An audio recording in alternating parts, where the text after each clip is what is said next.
Hello, everybody. My name is Barry John, and welcome back to the last video for Primal. I have a spirit guide with me for one last time, and I'll let him introduce himself. Hi, everybody. I'm Speedball, and I'm all out of jokes for that bit. Uh, what is it? What do those words say that are scrolling past the menu screen? I never actually looked at them. I can't read anything there. I think it's just. Oh, there. I see Etha. I see Nexus.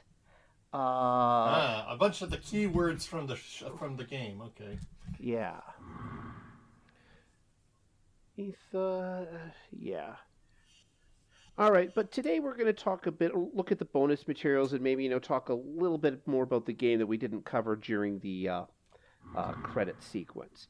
So we can go. Oh, there's a lot here. But the big thing we've been doing through this entire thing was the tarot card gallery.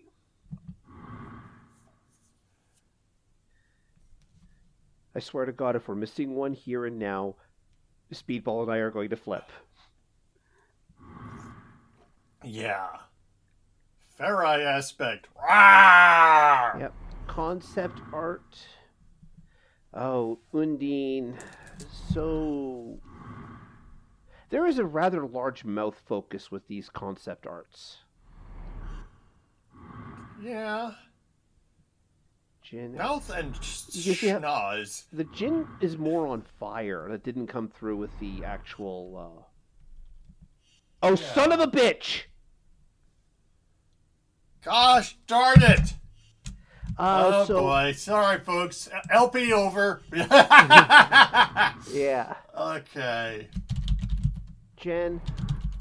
So it would be after the King of Wands, before the Lovers.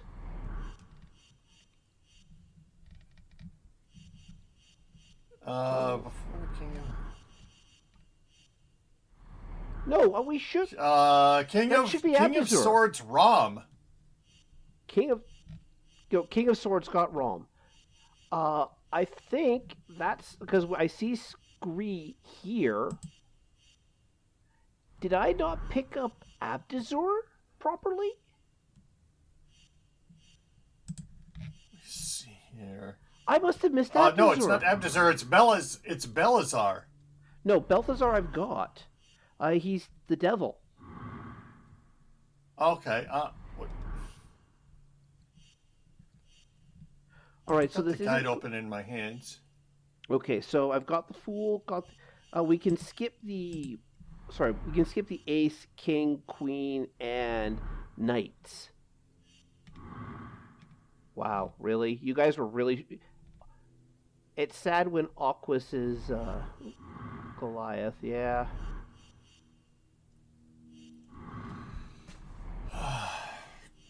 King of Cups, Adaro. King of Pentacles, Hearn. King of Swords, Rom. King of Wands, Iblis. Knight of Cups, Glack. Knight of Pentacles, Jared. Knight of Swords, Elizabeth. Knight of Wands, Goliath. Queen of Cups, Aino. Queen of Pentacles, Davina. Queen of Swords, Impusa. Deva, yeah. Queen of Wands, Malakel. Strength, Scree. The Devil, Belazor. The Emperor, Abaddon. Yeah, oh. The Empress. Yeah, that's the one we're missing. What the hell did that one...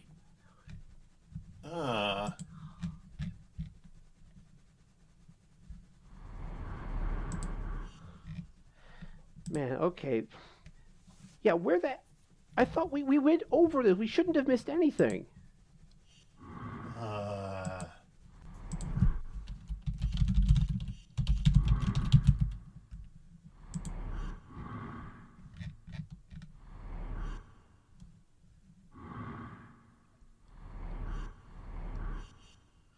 Yeah, I could have sworn that would have been like Lewis by himself rather than... Yeah, Lewis by himself is the Hierophant. Jen and Lewis is the Lovers. The Hierophant? Where's the Hierophant? Oh, there's more here. Okay. The Star, the Hanged Man, Justice, and we missed the Hierophant. Damn. God damn it. Okay, LP over. 99% completion.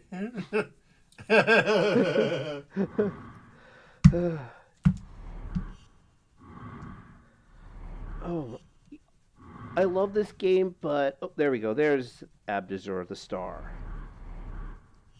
Doing a JoJo pose. Yeah. All right. So, where the heck is the Hierophant and the Emperor then? Okay, let me look it up. See if I can find it here.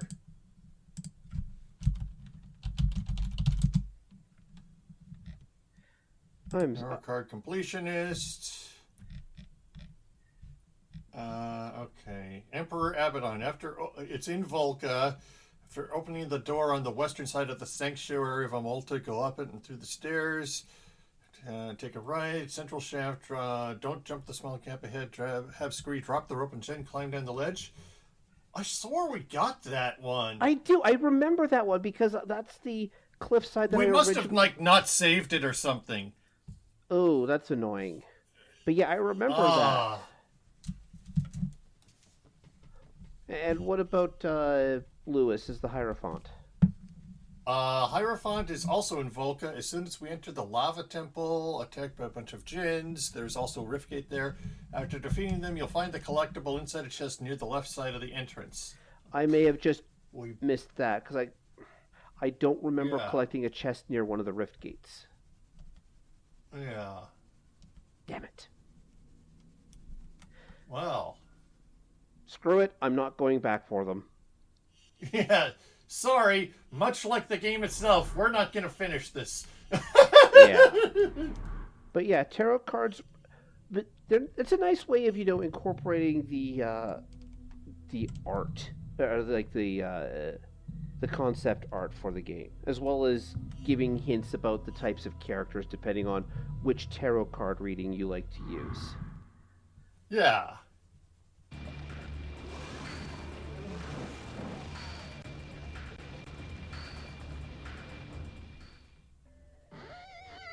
When creating richly developed characters in a game like Primal, the voice is just as important as the animation. When it came to casting the actors for the voiceovers, we wanted to use actors that were really going to get into the parts and really have fun with the characters. They're the kind of people that are really going to bring that character to life. Good goals. Yeah. No. I don't think we ever complained about the characters. Well, if he does that to him, well, just think what he'd be like with us. With Jen, we needed someone that was going to be able to give us a real warmth to her character, but also be able to really get into the demon side of Jen. And 9 times out of 10, you probably just cast her because she was in Xeno. Really did beat the crap out of him? I think the reason that they wanted me is because I played a character called Callisto on Xeno. Thank you! So I knew at that point when they liked that show that this was going to be based on a strong woman and there was going to be fighting involved.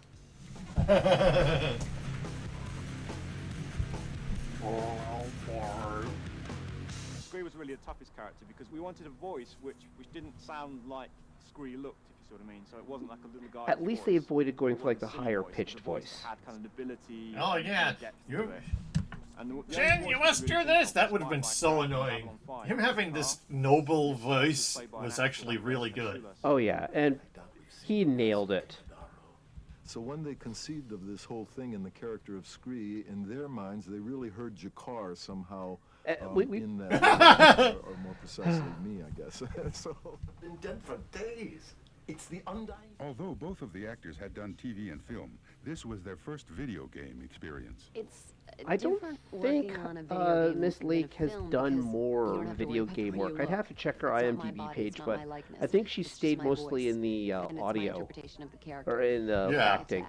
And Andreas unfortunately passed away soon after. So you are acting. You're not just speaking or reading lines. I wouldn't want to do it without my fellow actor also working with me. I don't think I'd be able to do it as well without this. Yeah, that's actually good. Relationship. Yeah, being able to play off other actors, even when doing voice acting, definitely makes it a lot easier to have conversations go. There's nothing shown to us beforehand. Like I remember one of the as to big what the problems scene about will like be. the Final They gave me Fantasy a X breakdown on all the characters, voice on acting all the different was they were worlds, just and all the given a different bunch of beings and the different lines to worlds. read So we're given and that, and then no it's just up to real our imaginations context to, or to what go was with going it. on around And the then lines everything to that they draw make and things animate work out. around that we see later. Now that they have a taste of what video games are all about, will this turn them into die-hard gamers? No. I've never really come into this century yet, but this might motivate me in terms of my son and my daughter as well. I think they'll both be interested in going through this together. Yeah, to be fair, like doing something because you think your kids will like it is a time-honored tradition. And I played for 24 hours within a week. My friends were like, you have to brush your teeth, you have to wash your hair, you have to take a shower. Oh no! No. What do we do to her? What do we do? Go to sleep and get up and exercise or go to work. Or... It's not possible.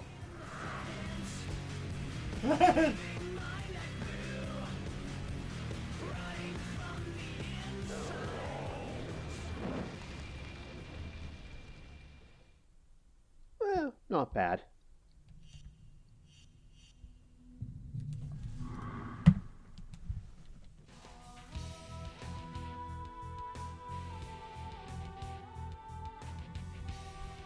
Primal, the first title on PlayStation 2 from the developers behind the BAFTA award-winning medieval series, takes you on a journey to a world lying just below the surface of ordinary life. Did you really have to say underneath the surface while doing Aquas? We hate that world. Built from the modern world as we understand it, and she's brought into a series of demon realms by a character called Scree, who's been sent as a guardian and an advisor to take her through these series of adventures, during which she learns about herself, her background, who she really is, the powers that she has in her. I believe that you are Arella's chosen. And during the game you get to develop these powers, you learn about the characters and the environment. There's no real power development as it goes along, because each power set, each form is very static. Order and chaos, control of all our lives. Although, given how half-baked or three-quarters baked everything is, I really think they dodged a bullet by trying not to do like a primitive RPG level up, apply points to powers type system. Most of our puzzles are very kind of environmental puzzles, although we've got doors. This was their last game that they made under their original development title. Probably a puzzle that springs to mind. They changed to an SCEE Cambridge studio and did Ghost Hunter next year. And then you come across yeah, because we saw that trailer at the end of the last video. Yep.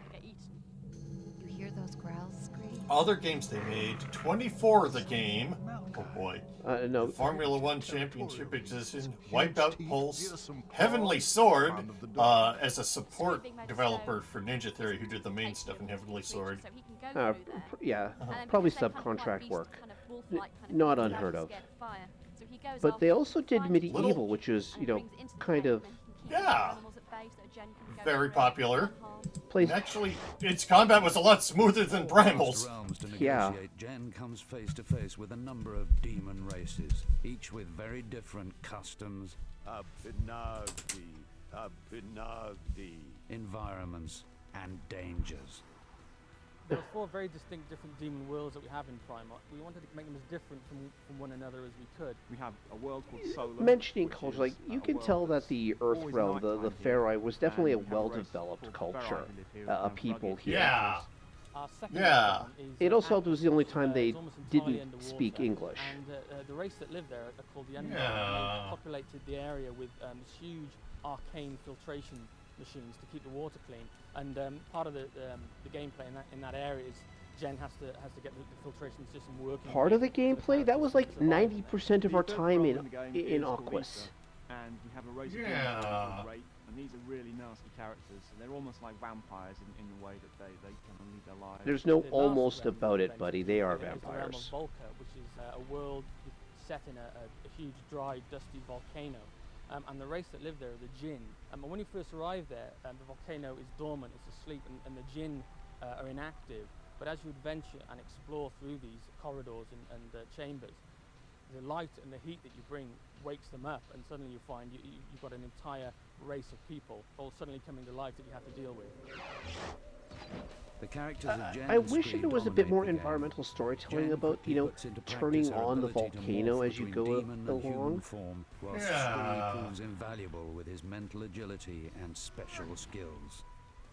Jen and Scree have both got very different abilities. Jen's abilities are all based around her demon forms, so with each demon form she gets a different weapon, and all her abilities are kind of very focused towards combat and that side of things. We've got about, I think it's about 20 attacks for each of the different demon forms that she's got, so it's quite a lot of moves.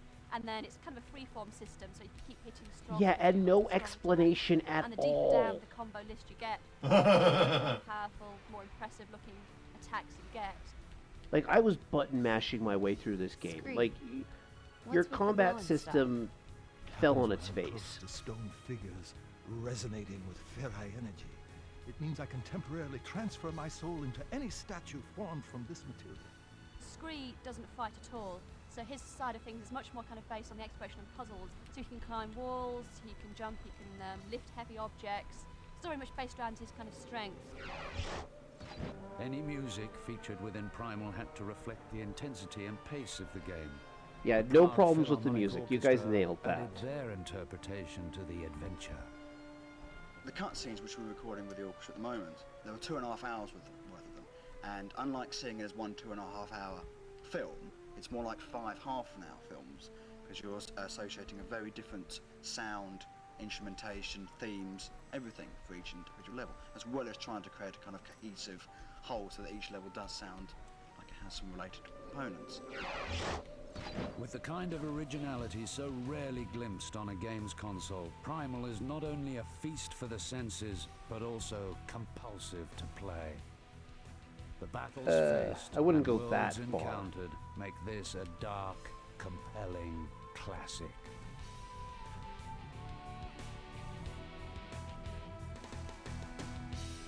Yeah, you can tell, like, they had high expectations for this game. They were throwing money at it like you wouldn't believe. Oh, yeah.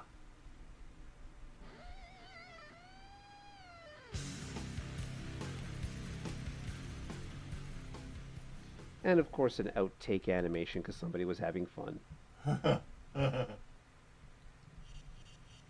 16 volt.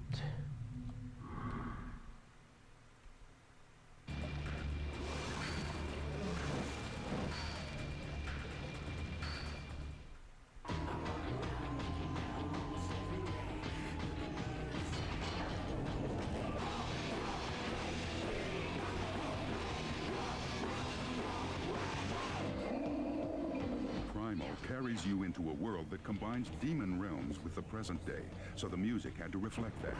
Game director Chris Sorrell dug deep into his personal CD collection.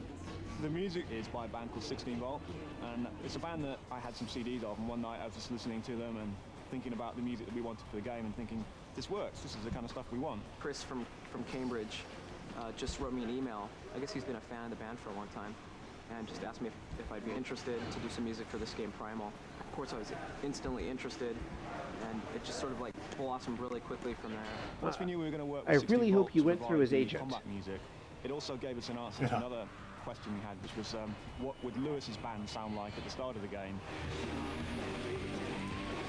But yeah, having the 16 volt basically play the band at the start was a nice bit of serendipity there. We basically like to call ourselves an electronic punk band. We try to bring the rawness of punk rock and mix it with electronics. Maybe you can explain, why is guitar players always gotta with their stuff all day? Sound check.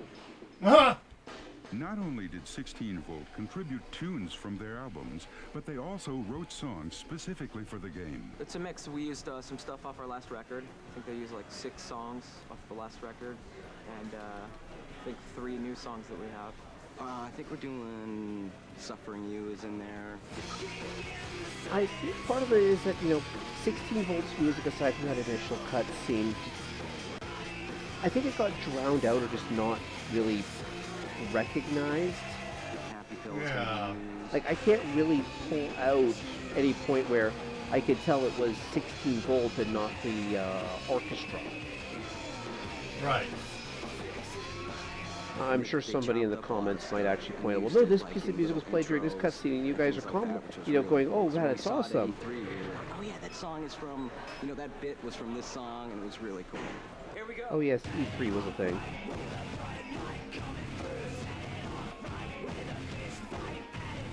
The 3 new songs I think they used will end up, coming out on a new record at some point. And we actually just re-released a double CD with some remixes on it by Filter, Orgy, Crazy Town.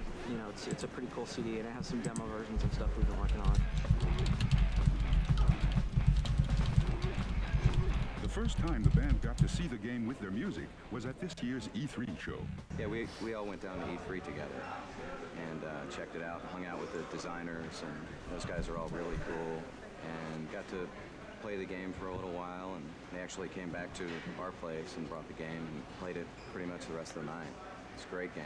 Oh, it was rad, man. It was just to see it and see the songs like interpreted. Yeah, no complaints about the 16 volts, or the music here. So, you know what?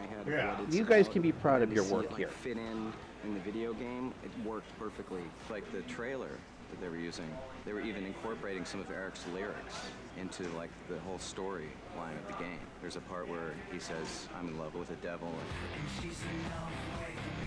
So his lyrics not only work, but the music itself is hard and driving. And so it kind of feeds the fight scenes. Whenever she gets into a fight, there's the 16-volt music.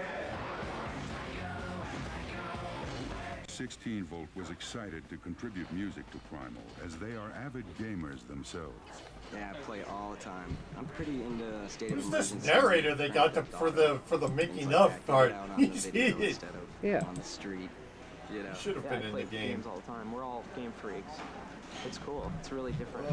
Oh God, I had one of those. This is the era where people had to assert whether or not they were a gamer. Well, it was 25 years ago. Like, it was a different time back then. Oh yeah. There's a lot more gatekeeping back then. Yeah, a lot more. Definitely a lot more fringe than anything else.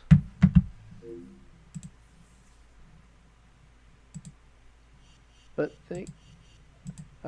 coming, that's the Ghost Hunter preview. Trailer video.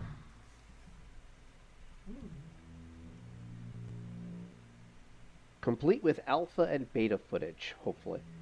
Man, sorry, I'm watching the... Oh my god. Oh my god, I'm dead. You have left the physical mortal world and now stand in the nexus, the convergence point for energies drawn from the four realms of oblivion. Time stands still in four realms connected to the nexus, with the might of chaos and order eternally battling, a balance between dance and form. Here at the heart of the nexus is where that happens. Each realm has its own natural balance, eternally generating the right levels of primal energy. What have you done to me? Speak up. You are in control of this. You may change form when you desire. There's nothing to be afraid of. Your humanity is not lost. God, Giga Sika. I have my revenge. Why defy the one that made you?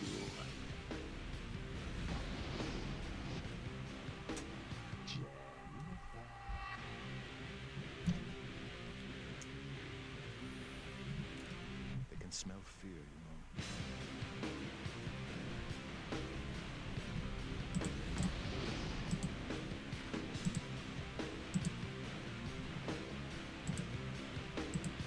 Half-breed, there he goes again.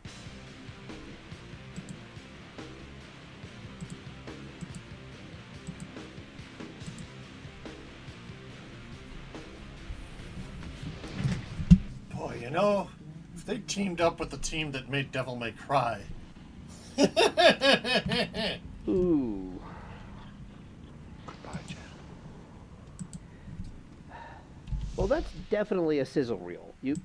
But looking back on that with the benefit of just playing through the game and looking at other things, there's a lot of recycled footage in there. Oh, yeah.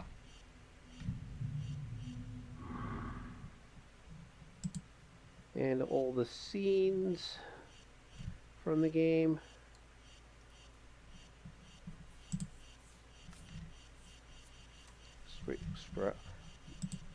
There's all the way through to the end credits. Jen fights for her life against Abaddon's pawn. Heavy price. Ooh.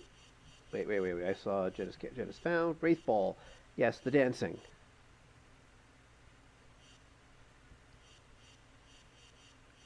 But yeah, the cutscenes weren't bad. Like, they did what they had to do.